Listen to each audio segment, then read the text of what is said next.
السلام عليكم ورحمة الله وبركاته. مرحبا بكم أعزائي المشاهدين.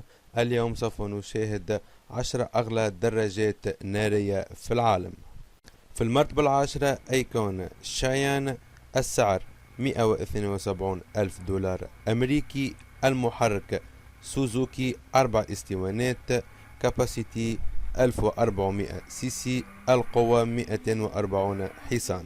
في المرتبة التاسعة MTT توربين ستريت فايتر بمحرك رولز رويس، السعر 175 ألف دولار أمريكي، المحرك رولز رويس إليسون 250، القوة 320 حصان، قادر أن يصل إلى سرعة 370 كيلومتر بالساعة والتسارع من 0 إلى 100 خلال 2.5 ثواني.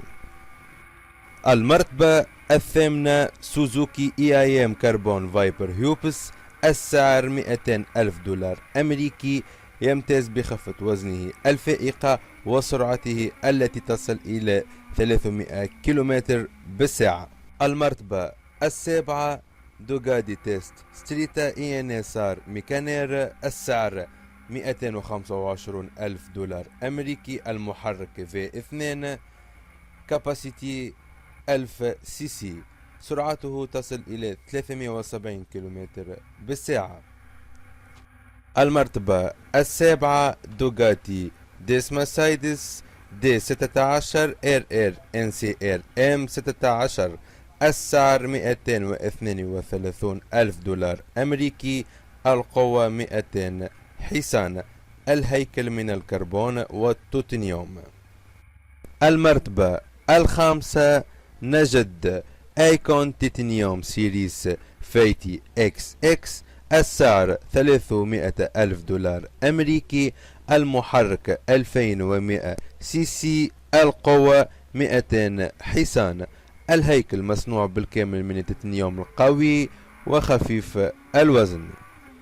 المرتبة الرابعة ياماها ريد ستار BMS شوبر، السعر 500 ألف دولار أمريكي، المحرك 16.70 سي سي، يمتاز الهيكل بالمواد المغلفة بالذهب من عيار 24 جرام.